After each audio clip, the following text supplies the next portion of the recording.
Hey guys, welcome back and happy Wednesday, especially for the Girardi victims and the estate. All right, guys, well, we're back to talk about the fact that Erika Girardi, well, she's been battling over these $1.4 million earrings. She was hoping to keep them, and we were all in our minds like, that should probably not happen. Those earrings should be sold. The money should go back to the creditors, the debtors, the victims, somewhere, but $1.4 million earrings. I don't know about that, Erika. Now we've heard that the judge has actually taken the earrings away for good. So we're going to talk about this, break it all down. But before we do, if you guys haven't already, go ahead, smash that like button. If you're not subscribed, get subscribed. Don't forget to hit that notification bell. And with that, let's jump right in. It's time for all your binge-worthy pop culture news. Welcome to Up and Adam.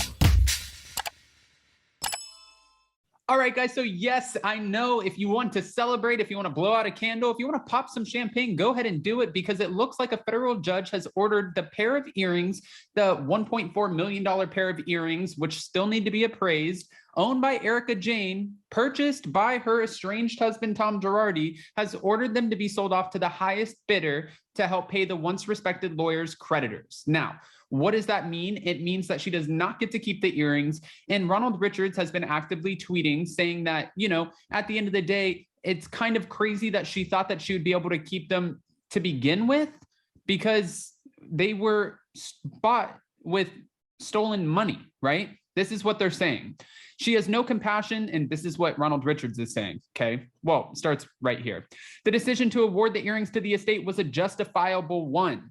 Erika's fantastical belief that she should keep the proceeds of an embezzlement, of the client trust account was disturbing and should never have been argued.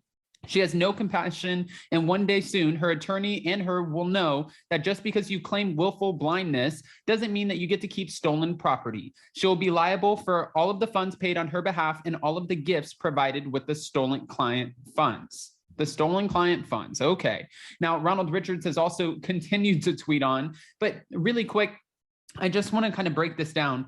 If she has to give back the $1.4 million earrings, one, would that be the most expensive asset that she's had to date? And two, what about all of the designer bags and clothes? And, I know that before we had Ronald Richards on our channel, and he was like, I don't think that anyone's interested in her bags or her clothes or whatever. But I'm thinking in my mind, if she has Birkin bags, some of those are $10,000 a pop. If she has crocodile Birkin bags, some of those can be over $100,000. And if she has more diamonds, Cartier rings, 165,000 or whatever, plus, Panther ring, all of that should be considered to be given back in order to help pay off the creditors and victims. I've had this argument with so many people who do side with Erika in the sense that they feel like, she didn't know what was going on. That was community, it's not community property. Those were gifts from her husband. But at the end of the day, it doesn't matter. In my mind, it doesn't matter, because if her husband was embezzling funds and stealing client settlement funds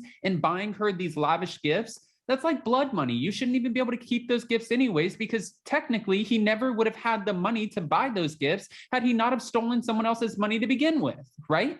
All right, so Ronald Richards also said the judge is making it clear he doesn't have any facts that Erika knew, but it does not matter. She still had possession of stolen property. The judge is going to order the earrings to be part of the estate, and the judge is going to order that the trustee can take the earrings. Oh, wow. He also said the judge said that he doesn't need further development of the record. He said it was clear that this was fraud and embezzlement, and the judge said that the trustee is not affected by Girardi's bad acts. And Ronald Richards said, I predict that Erika will lose the motion. Clearly, the trustee will not be stuck with knowledge. Okay. Now, my thing going into it also is I've had conversations, especially when we do the Real Housewives of Beverly Hills recaps. And, we've had Norma on and some of our amazing members of the Addams family. And I get when last week, the episode where Erika was drunk, and she said that she's mixing pills with alcohol, and we've never really seen her like that. I get where some people are like, you know what, this is actually sad. She's going through it. She's self-medicating. I do agree that it is sad for anyone who feels the need to self-medicate, who's ordering Taco Bell the night before, wakes up and sees a mess and doesn't even remember doing it. Yes, that part is sad. But you know what else is also sad? The fact that some of these victims can't pay their medical bills. They can't pay for their lives. They can't pay for, you know, a lot of things because the money that they were anticipating has been stolen from them. For Erika, she's in such a, you know, much better position than a lot of the victims in the sense that she can easily do whatever she needs to give back money, right? Or get, you know, liquidate some of her assets and then rebuild. She's on the Real Housewives of Beverly Hills. She said she's getting back into music.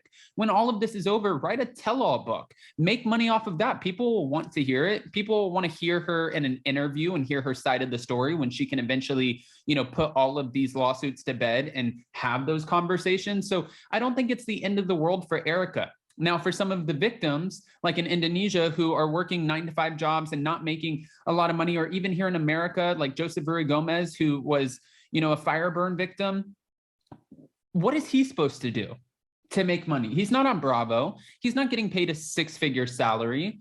And how is he supposed to pay for his life when he lost $5 to $10 to $12 million that was supposed to be in his pocket in order to help him like move, you know, forward through life and be able to take care of himself? What is he supposed to do?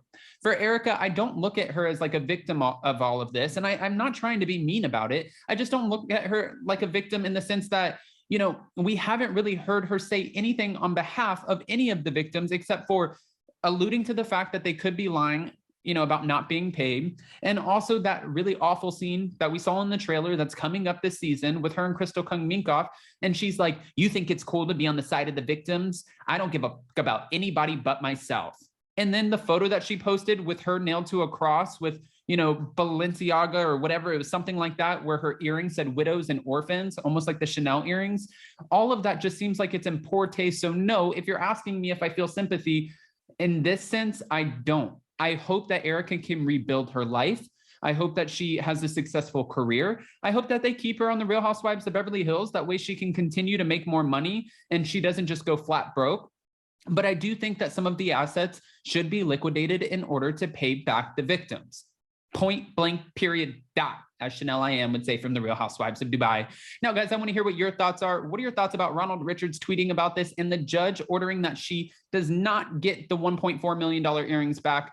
Do you think that that was the right choice to make? Or do you think that, no, her husband gifted those earrings to her, even though that they were used from, you know, stolen settlement funds, or they were bought from stolen settlement funds, but yes, she should still get to keep them? I'm so curious to pick your guys' brains on this. So go ahead, comment below. And before you go, don't forget to smash that like button. If you're not subscribed, get subscribed. Don't forget to hit that notification bell. And with that, we'll see you next time. Bye, guys. Love you.